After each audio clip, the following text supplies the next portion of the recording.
Got my tea, my cozy jumper and my laptop. Let's do this.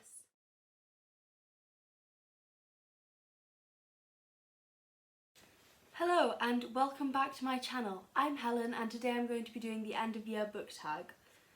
This tag was originally created by Ariel Bissett and I will link her original video down below, and essentially the point of it is to list various things, various books that you need to read before the end of the year, things you're hoping to get done before the end of the year. It's just a bunch of questions about the end of the year and your reading plans. So, the first question is,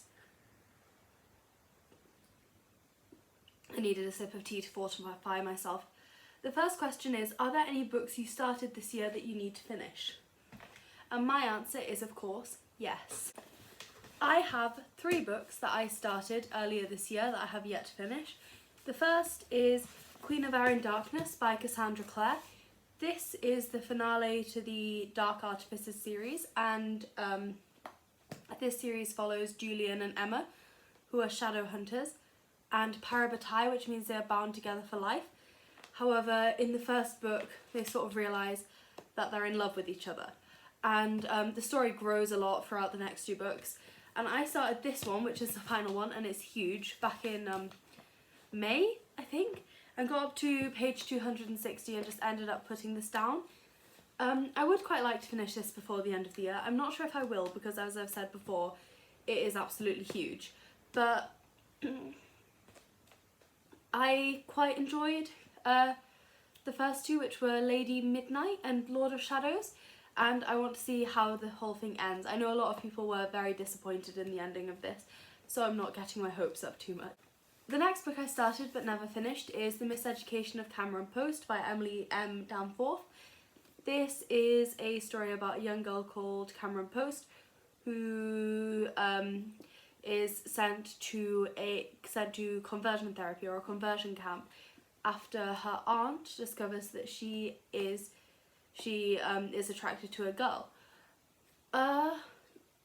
I started this. It's quite slow going, but I do want to finish it because it was interesting me, and yeah, I know it's a book that a lot of people say has really good LGBTQ+ representation in, and I have been looking for more of that in the books I read. The next book I started but have yet to finish is A History of the Bible by John Barton.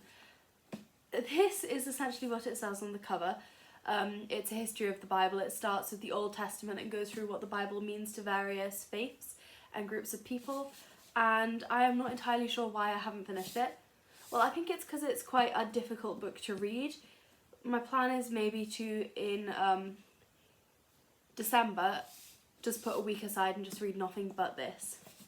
The next question is, do you have an autumnal book to transition into the end of the year? And once again, the answer is yes. I have 4. 2 of these are books that I am planning to read to transition into the end of the year, and 2 are just recommendations. And the first is what I am currently reading, which is why it doesn't have a dust jacket, and it is The Starless Sea by Erin Morgenstern. I think Erin Morgenstern's writing is perfect for autumn. Everything she writes has a hint of creepiness and is like a really beautiful sort of camp tale or fairy tale. This one in particular, this one has multiple legends or stories scattered throughout it. But it's also perfect for winter. Honestly, this book is like drinking a really massive cup of hot chocolate. That is the best way I can think of to describe it. It is so lush and indulgent. I mean, it'd be perfect for any time of year, but I think in the autumn to winter season, it'd be especially so. This book follows Zachary Ezra Rowland, who accidentally finds his way into a subterranean library called The Starless Sea. And that is about as far as I've got, so I can't give a very good synopsis. It's brilliant. I love it. I mean, I'm only like 170 pages in, but it is amazing. The next book is again one I haven't read but hope to read before the end of the year, and it is The Beautiful by Renée Ahdieh. This is about vampires in New Orleans and in the 1870s. Yeah, 1872. And the reason I think that this would be perfect to transition is because I think that vampires are perfect for the Halloween season, but I love historical fiction for winter, so this has both, so perfect transitional book. The next two are two I have already read, so hopefully I'll be able to give slightly better synopsises for them. The first is A Natural History of Dragons by Marie Brennan. This is the first in a series, and it follows the adventures of Lady Trent, who goes hunting for dragons. It reminds me a little bit of the Gentleman's Guide to Vice and Virtue series, but in that it's set around the same time, but this is set in a world that is like ours but with dragons, essentially. And it's set in around the Victorian period. I just think that this would be a really good book to read in this sort of transitional period. It's just really nice, it's really sweet, it's fairly short, and it has a really great main character. And the final book I'm going to be giving for this question is The House with Chicken Legs by Sophie Anderson. I read this recently for the Believathon, and it follows a young girl called Marinka who has to be the next Baba, the next Yaga, as her grandmother is the Baba Yaga. However, Marinka does not want to be the next Yaga, and she has to deal with sort of fighting her destiny, and it's really sweet. It's perfect for autumn, but it's also perfect for winter. Yeah, I highly recommend it. The next question is there a new release you're still waiting for? And again, the answer is yes. I have two actually that I'm waiting fairly excitedly for. The first is The Queen of Nothing by Holly Black, which is the final in the Folk of the Air series. It follows Jude Duarte, whose father and mother have been murdered by Madoc, a red cap, one of the fairies, who then takes her twin sister Taryn and her other sister Vivi into the fairy world, where she gets tangled up with fairy politics. The Queen of Nothing is the final book. I'm very much looking forward to it, as the last book ended on quite a cliffhanger. The next book I'm looking forward to is Girls of Storm and Shadow, I think that's the title, which is the sequel to Girls of Paper and Fire by Natasha Nagan. This series is set in a fantasy version of Vietnam, I think.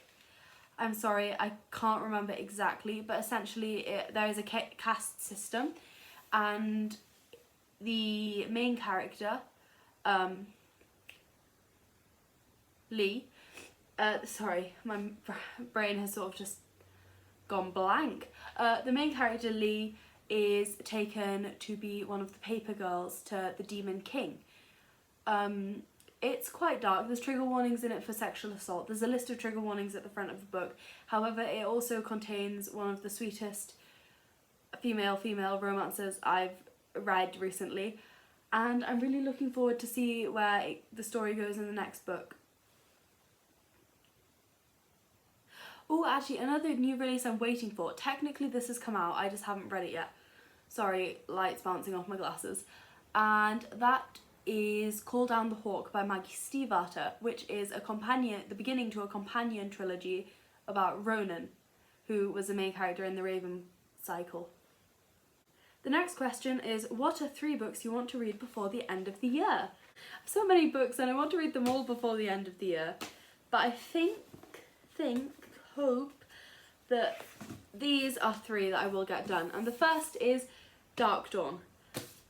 I know that most people on BookTube have read this. I'm going to get some tea.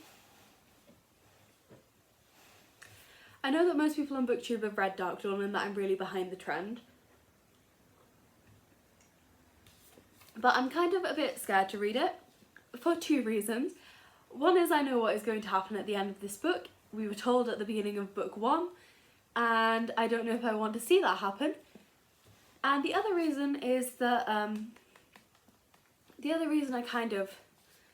scared to finish this is because I'm really scared it's going to be a disappointing ending to the trilogy, because the first 2 books were so good, and I'm always scared that 3rd books are sort of going to ruin them.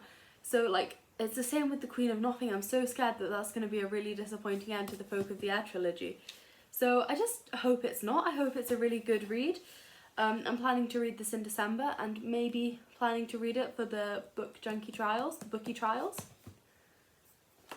The next book is another one I want to read for the Book Junkie Trials, and it is Spinning Silver by Naomi Novik. Oh, I forgot to say what Dark Dawn's about. Dark Dawn is the final in the Nevernight trilogy, which follows a young girl called Mia Kavore in a slightly Romanesque inspired world. Mia is an assassin, and she is determined to kill the man who killed her parents, whose name I have managed to forget because I'm an idiot. Anyway, the next book I want to read before the end of the year is Spinning Silver by Naomi Novik. This is Russian-inspired, a sort of a Russian-inspired retelling of Rumpelstiltskin, I think. I don't know much else about it. I'm just really excited to read it, and I'm hoping to read it again for the Bookie Trials. Those are my two books which I'm hoping will cover as many prompts as possible. The third book I want to read before the end of the year is another fairly hefty one, and it is The Book of Dust, Volume 2, The Secret Commonwealth by Philip Pullman. This is the second book in the companion series to the His Dark Materials series, which follows Lyra, who has been left at the at Jordan College in a fantasy version of Oxford. She is waiting desperately for her uncle, Lord Asriel, to come home, and she's hoping that he'll take him back north with him. And in this world, everyone has a daemon. A daemon is essentially your soul, I think, and it takes the form of an animal. I guess it's a bit like a Patronus, but it's always there. That was one of my favourite series growing up, and The Book of Dust Volume 1, La Belle Sauvage, again was one of my favourite books. The next question is there a book that you think could still shock you and become a new favourite of 2019?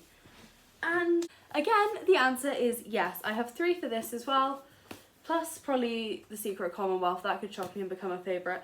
And The Starless Sea is already becoming a favourite, but I'm not that shocked about that because I love The Night Circus. The first book in this list is I Was Born for This by Alice Oseman.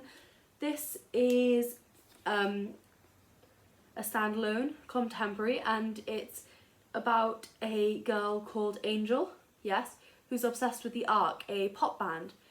And she meets Jimmy, who's their frontman. And I don't know much more than that. I read Radio Silence earlier this year and loved it, and this could again become another favourite.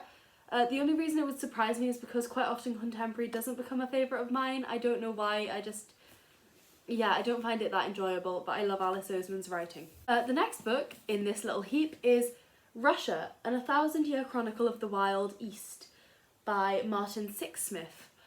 This is a non-fiction book, and I'm planning to read it this month. This could shock me and become a favourite of the year. And the third is 10 minutes 38 seconds in This Strange World by Elif Shafak. And this is a I'm just going to read you the blurb because I don't know what this is about. In the first minutes following her death, Tequila Layla's consciousness begins to ebb, slowly and steadily like a tide receding from the shore. Her brain cells, having run out of blood, were now completely deprived of oxygen, but they did not shut down, not right away. And I think that might be the first line. Let's see. No, it's not. But I think what this is about is after her death, she sort of hangs somewhere, and she relives memories. I feel like this could be very, very sad, but I also feel like it could be absolutely brilliant. It was longlisted for the Booker Prize, and one of my favourite non-fiction authors, Peter Frankopan, is blurbed for it on the front. This is another book I'm hoping to get to this month. It's very short, but we'll see what I think of it. The final question is, have you already started making reading plans for 2020?